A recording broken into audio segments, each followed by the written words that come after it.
Tudo bem, meninos? Hoje nós vamos dar continuidade à nossa aula. Lembre que nós começamos a trabalhar litosfera e agentes do relevo. Na primeira aula nós trabalhamos os agentes internos. Agora nós iremos iniciar aí os agentes externos, agentes modeladores do relevo, que são o intemperismo químico, físico e biológico, que agem na superfície do planeta, esculpindo, modelando, dando forma às grandes estruturas geológicas que se formaram pela força interna da Terra, que nós trabalhamos lá no capítulo 1, e a aula anterior nossa e também dos agentes internos, que é o tectonismo, vulcanismo e terremotos, que são as grandes forças internas formadoras, dos grandes blocos montanhosos que nós conhecemos aí, que são as rochas magmáticas, metamórficas e sedimentares. Aqui nós podemos observar a atuação dos agentes externos. Os agentes externos também são chamados de intemperismo, que é o desgaste da rocha e do solo. Esse desgaste se dá através dos processos químicos, físicos e também biológicos, que são os seres vivos, como nós já citamos aqui abaixo no rodapé aqui, ó. Esses agentes agem simultaneamente. Eles também são chamados de agentes exógenos ou exógenos, ou também externos, e são responsáveis pela transformação do relevo através da atuação da água, do vento, da temperatura e também dos seres vivos, como as minhocas, as raízes das árvores, os fungos, as bactérias que estão no solo, também atuando simultaneamente em conjunto com os outros agentes externos. Esse processo de desagregação da rocha ao longo do tempo, ela provoca o surgimento de pequenas partículas minúsculas de rocha, que são chamadas de sedimentos. Esses sedimentos, eles são transportados pela água ou também pelo vento e acumulados em locais distantes do seu local de origem. São exemplos de sedimentos a areia dos rios, a poeira, que é muito encontrada às vezes em nossas casas, quando nós ficamos muito tempo sem limpar os objetos. Esses sedimentos, quando transportados pela água e acumulados ao longo de milhares de anos nas partes mais baixas do relevo, que nós estamos lá atrás, podem vir a formar as rochas sedimentares. Tá?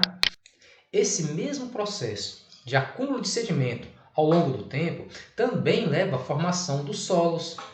O solo, o que ele é? Ele é a mistura de tipos de minerais diferentes, de rochas diferentes, de sedimentos diferentes, de matéria orgânica, de matéria mineral, que se mistura, e ao longo de milhões de anos, essa matéria mineral vai sofrendo um processo de transformação, como se fosse um sistema, como fosse semelhante, ao sistema de um apodrecimento, e isso leva aí à formação do solo, que é uma matéria mais diluível, ou seja, dilui. Você pega um solo, ou você pega na água, você mexe com ele e ele dilui na água como se fosse um polvilho ali. Diferente de uma rocha, ou fragmentos de rocha, como a areia, que por mais fina que ela seja, isso não vai acontecer, ela não vai diluir.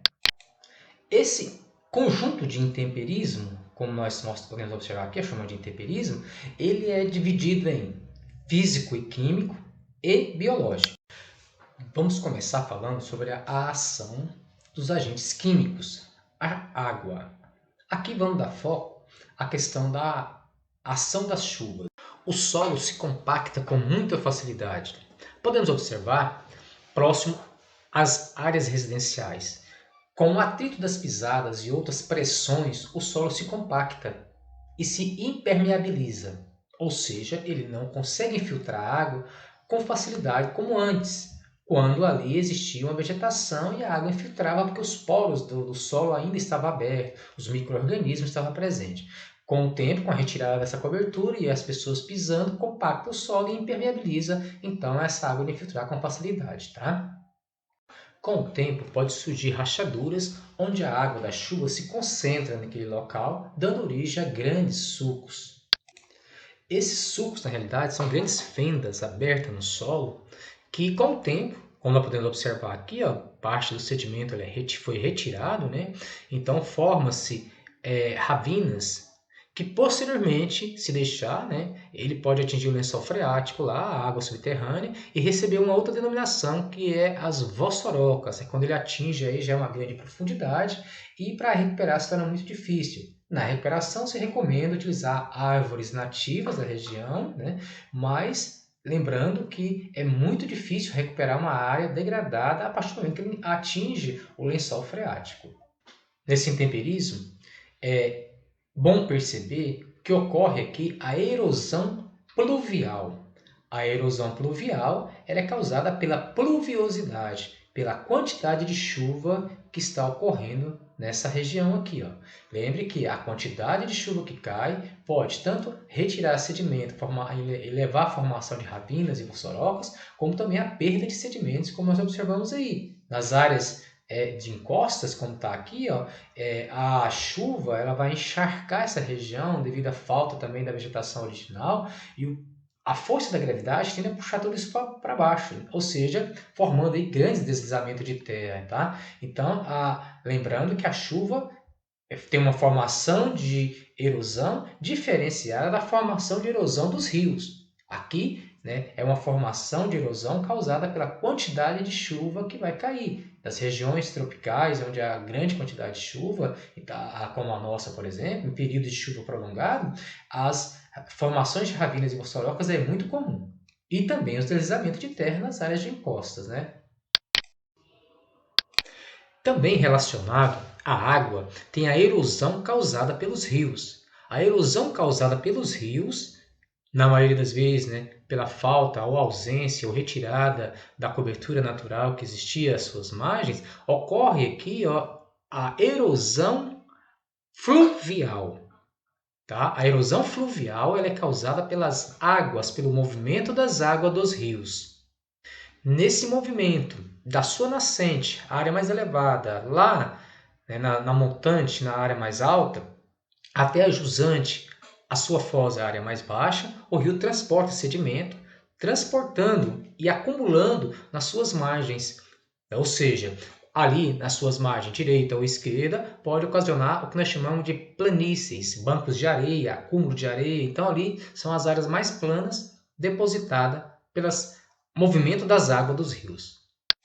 Também ocorre a erosão marinha, causada pelas águas dos oceanos, que ocorre justamente pelo movimento contínuo da água das marés. Como nós podemos observar aqui, nessa primeira imagem, a água batendo, solapando a encosta lá, ó, acaba formando com o tempo as falésias, que são esses grandes paredões aqui, ó, que ocorrem em algumas regiões do mundo, né? Como por exemplo na França, né?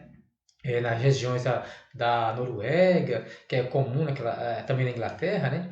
Esse movimento contínuo das marés aqui vai solapando devido ao choque da onda do mar com as rochas, e com o tempo ele tende a quebrar, a trincar, lá começa a terceira imagem que nós podemos observar, a rocha vai sofrendo fissuras, né? Vai sendo trincada e com o tempo esse peso aqui, puxado pela gravidade, ele cai, formando aí blocos de pedra aí próximo das áreas da margem do mar, né? Como nós podemos observar nessa mesma imagem aqui ao lado, aqui, ó, ela vai sendo solapada por baixo até que o peso que está por cima, puxado pela gravidade, ele cede e cai. Então, vai formando esses paredões no entorno dos mares. O gelo também pode causar erosão. Esse tipo de erosão é chamado de erosão glacial ou glaciária, e é a ação do gelo sobre a superfície terrestre. Essa erosão ela ocorre pelo movimento dos grandes blocos de gelo em função da gravidade das regiões mais elevadas, mais montanhosas. O gelo é puxado e vai arrastando sobre a rocha e, consequentemente, isso vai mudar a alteração e a formação da rocha. Causa ali, então, um desgaste profundo nas rochas, com a formação de vales em forma de um U. Ou seja, esse vale em forma de U, ele acaba formando o que nós denominamos de fiordes. Na região da Noruega, da Finlândia, no norte, do extremo norte da Europa, é comum a gente encontrar esses fiordes que durante o período glacial foi formado. Então ele hoje, como o gelo derreteu, ele foi coberto pela água, né? Ou seja, a água do mar. Ele entrou nessas fendas e é hoje utilizado como ponto turístico nessas regiões ao norte da Europa. O gelo, na sua ação erosiva, ele também cria sedimentos. E esses sedimentos são depositados nas regiões na base das montanhas. E ele recebe um nome chamado de moraínas ou morenas. Aqui nós podemos observar o intemperismo físico, que consiste na ocorrência de processos que são responsáveis pela fragmentação ou fratura das rochas, como nós podemos observar. Ou seja, toda a rocha foi fragmentada, desgastada, esculpida, conforme nós podemos observar todas elas aí.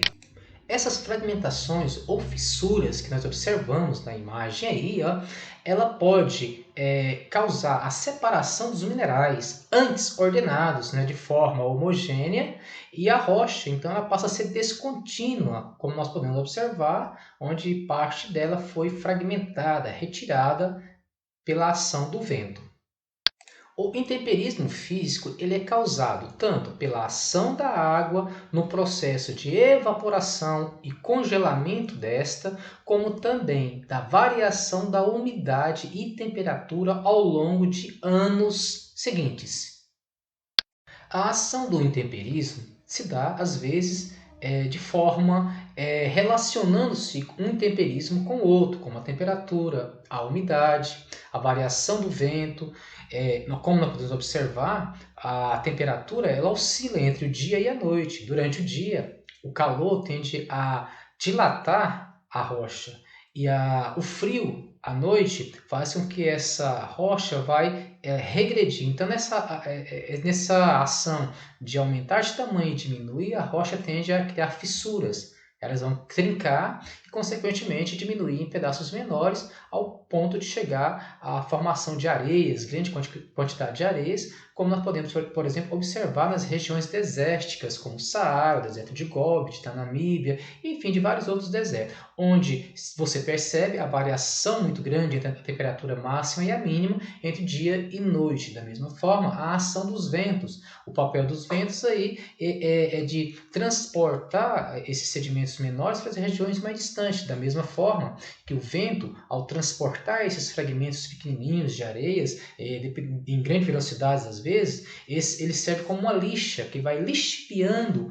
como nós podemos observar nessas imagens aqui que nós colocamos aqui, ó, essas imagens, você pode observar que ela está toda como se fosse lixada pelo tempo, porque esse papel de lixar do tempo, ela é feita pelo vento, que ele joga em grande velocidade fragmentos pequenininhos de areia, de pedrinhas, que são jogadas contra essas rochas, que ao longo do tempo vai fazendo um processo de lixiviação, como se fosse lixamento da rocha.